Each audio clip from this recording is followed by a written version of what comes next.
मिछि तो ये चित्र आम आपको देखा कटक काठजोड़ी नदी में कुंभीर आतंक देखा मिली एवं एक विराट का कुंभीर को आम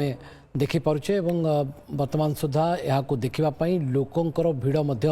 देखा मिली 10 फुट हेब यार लंब कहुच्च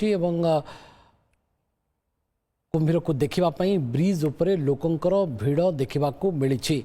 कुंभीर देखापी ब्रिज उपरे लोकों भिड़ ये चित्र आम आपको कटक काठजोड़ी नदी में कुंभीर आतंकर देखाऊँ एवं बाली रे शोची को विराट कुंभीरटी ए संपर्क में अधिक आम आलोचना करवा प्रतिनिधि प्रभात विषय उपस्थित अच्छा प्रभात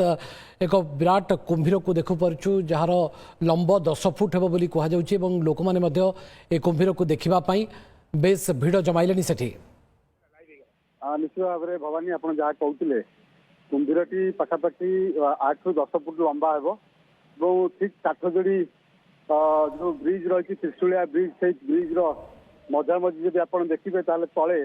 कुंभीरटी जो बाली रही कारण जो वर्षा जो बन्या पानी आसीला से पानी धीरे धीरे छाड़ा पर